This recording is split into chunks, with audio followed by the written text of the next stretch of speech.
Hello everybody and welcome back to my channel. Oh, my bow tie is a little crooked. There we go. We're going to be jumping back in with Marie Antoinette today, and Hans Axel von Fersen is still creepy. I am still planning on making a follow-up to the Why Women Change Their Clothing many Times a Day. Again, law school, it's probably going to end up getting made over winter break in December. So you have a timeline for that now. A late night stroll has led to an unexpected discovery. Was this a one-off occurrence with them, or have I overlooked it until now? One-off occurrence with whom? After that night, I had to spend a few days resting from frayed nerves, and I still feel a little exhausted. Oh, poor dear, she went to one party, and now she had to rest for 3 days. Marie, are you feeling tired? Maybe you shouldn't attend the banquet tonight. The king may be the one hosting it, but I'm worried about your health. The king is the one hosting all of the banquets. This is his house. All right, please help me to inform the king that I'd like to spend some time to myself. I do need the rest. I will, but the moon tonight is beautiful. Perhaps you should take a short stroll in the gardens. Marie, you need to rest. Why don't you go for a midnight walk? Since everyone is at the banquet, the gardens will be empty. Okay, then. Let's get you dressed then. It'll be chilly out there. I don't want you catching cold. Okay, let's see if I can get her back into the historical one that I wanted. Simple and warm. What is this? Nonsense. It's nonsense, that's what it is. Really? These are the only dresses? Alright, so it looks like these 3 dresses are the only ones that fit the category. This one is 1870s, 1880s. This one is ancient Chinese. This one is, I mean, not remotely 18th century either, but it's closer than any of the other ones. I mean, it's got at least the kind of cuffs, the ruffly cuffs in the right sleeve length. The bow, it's got the stomacher here with these little flower buttons. That would be a separate piece that would go underneath the robe. The robe is the actual part of the gown that has the sleeves and the skirt on it. And it would be pinned in here, and it would be triangular. It wouldn't kind of scoop out like it does here. But, I mean, this is the closest that we're gonna get. I'll put a picture up on screen that looks sort of like this. Is there no hair option? And she has to wear loafers.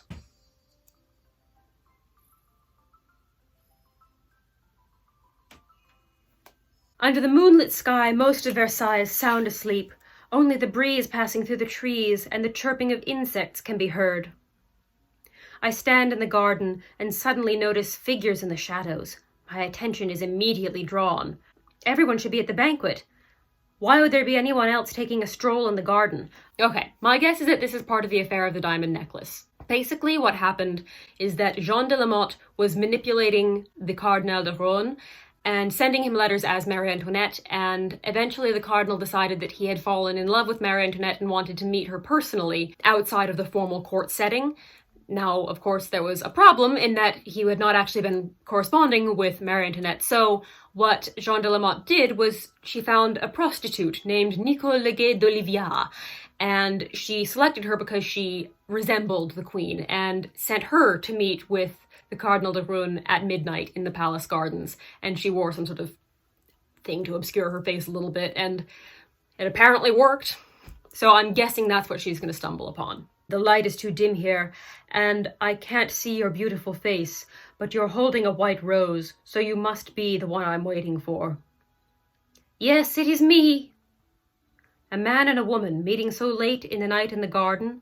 Are they having a secret rendezvous? Thank you for giving me this chance. I've prepared a most precious gift for you, and I hope that you will accept it as a token of my sincerity. It's the necklace. The man speaks cautiously with a touch of anticipation. His voice seems rather familiar, like I've heard it before. Then I shall accept it. That is wonderful, my queen. The gift which you have been longing for will be yours soon, and I'm certain that you are the only one worthy of wearing it. Did I imagine that? Did he just call the woman queen? I'm telling you. A sense of foreboding comes over me. I sneak behind the tree and peer through the leaves at the two of them. I can't see what the guy looks like because his back is facing me, but the woman looks and even sounds very much like me. Is she impersonating me? She's imitating my movements, and I'm starting to panic. This can't be a coincidence. Perhaps this person knows me very well.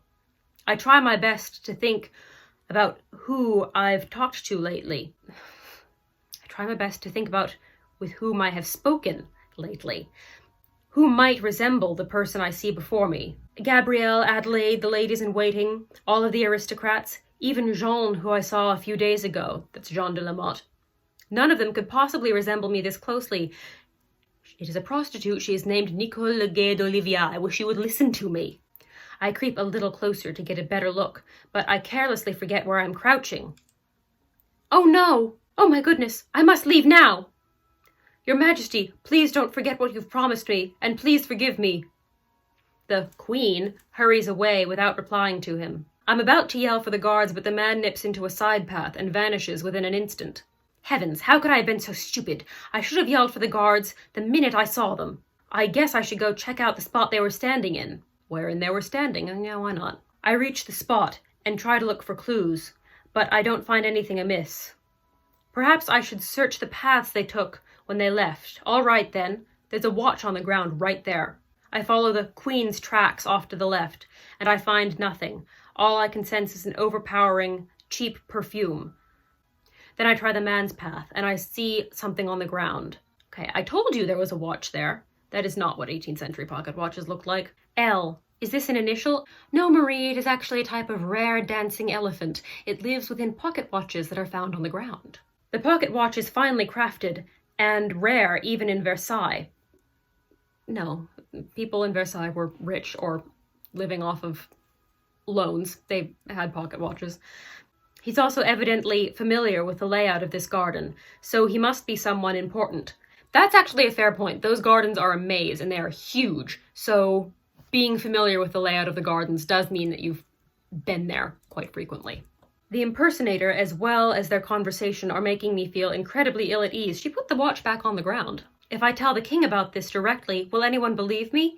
It just sounds too incredible. I don't think it sounds that incredible. She met two people in the garden. One of them is pretending to be the queen. It doesn't sound that out of the ordinary to me. I mean, it's not something you're going to see every day, but it's not like she's seen airships from Mars. All I can do now is try to find out who that man is as quickly as possible and get to the bottom of this. My opera singing performance is taking place just a few days from now, and all the aristocrats will be attending. It'll be a good chance to put things into action. At the Petit Trianon, Marie Antoinette's little toy town farm, Le Hameau de la Reine, she did have a theater where she would act in plays, and I don't know if she would actually sing opera, but she would kind of act in plays, so I'll give them that. The way they've introduced it into the story is incredibly jarring. It would have been a good idea to have something establishing that she enjoys doing this from time to time. So, although the idea of having her be kind of theatrical and enjoy being on stage and forcing all of the aristocrats to come and watch her is accurate, I'm still irritated with the way that they've presented it here. I was just taking a stroll and all of this happened. Oh well, I should return to my room and rest, and that should be a comma. I should return to my room and rest and think of a way to find out that man. I think that was kind of badly translated. Also, again, I feel like she's making a lot out of a little right here. I don't think that what she saw is really worth panicking over, at least not yet. It could evolve into something worth panicking over, but right now it doesn't seem that strange or that newsworthy. I come to a fork in the path. One branch is a small path that Fersen and I used to meet on. You know what? I'm just going to correct the grammar as I go. I come to a fork in the path. One branch is a small path on which Fersen and I used to meet. The other branch is a larger path that Lafayette often takes. Takes to go where? Either path will take me back to the palace. Which one should I take? I do not care. Small path. Oh dear, she's going to find Fersen there, isn't she? Ever since the ball, I've not seen Fersen for several days now. Maybe I'll bump into him along this path. Darn it. Oh my goodness, his hair is long. This is the first time we've seen the back of Fersen. So men in the 18th century oftentimes did wear their hair longer, especially the aristocratic men, and they tied it behind their necks in a little ponytail called a queue with this with a bow, usually a black bow. It would not, however, be this long. It would be kind of shoulder length. It would oftentimes be powdered and curled and be very cute, and they'd have buckles on the sides of their head. The buckles are the little side curls here that kind of stack up like sausages, and then a little poof in front. Very, very cutesy. This is much more kind of romantic and loose and flowing, and look at my hair. But his hair is way too long for the 18th century. Fersen. Mary. Oh, he's a man. Mary, why are you here? Did you sneak out of the banquet? A banquet is no fun without you. You know, I was just thinking about you, about the first time we arranged to meet each other here. And then you appeared. Poof! Fersen is like a blazing fire. The first time I met him, my heart melted like iron in a forge, heated up, red hot, then softening. Or perhaps I should assume that this is not just mere coincidence. Keeping on the creepy path, I see. I was just taking a stroll, and I'm on my way back to my room. And I was thinking about you too. I was thinking about how creepy you are. How you do make my heart race, my princess. Fersen's eyes shine like the brightest star in the sky, a star that belongs only to me. It's my star. Now, come here!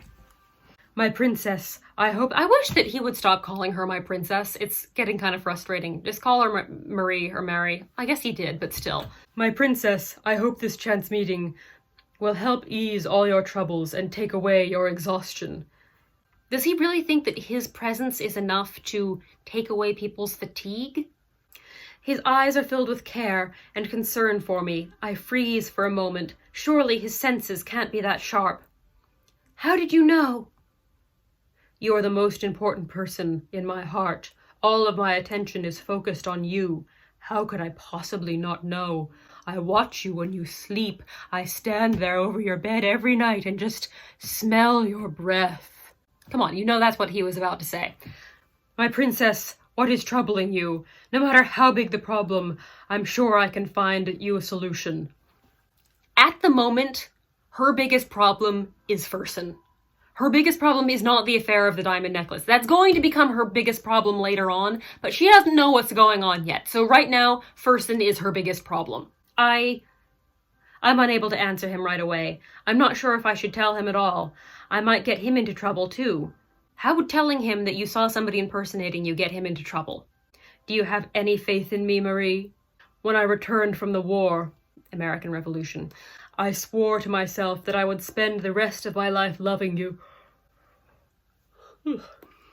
I swore to myself that I would spend the rest of my life loving you and making it up to you. Making what up to her? Even if I can't be your partner. That is correct. You cannot be her partner because she is married. Even if I cannot. This is the first time I've heard him acknowledge the fact that she and he cannot be together. Even if I cannot be your partner, I will not regret. I intend to become your one and only knight. Fersen's words are like a spell, so enchanting that I almost spell out everything that has happened. Yet I fail to see the connection between Fersen flirting with her, again in a rather creepy way, and telling him that you saw somebody impersonating you. Am I missing something? Am I the stupid one? Well, because sometimes I am. Sometimes I am the stupid one. I'll admit it. Yeah, sometimes I'm the stupid one. So am I the stupid one in this case, or does this game just not make sense? But the incident was just too unbelievable. It is not that unbelievable. It was just too unbelievable. I don't dare to tell him that I'm no longer the Mary he knows. I'm okay, just a little tired. I'm going back to my room to rest. You should rest too. Good night, Fersen. My princess.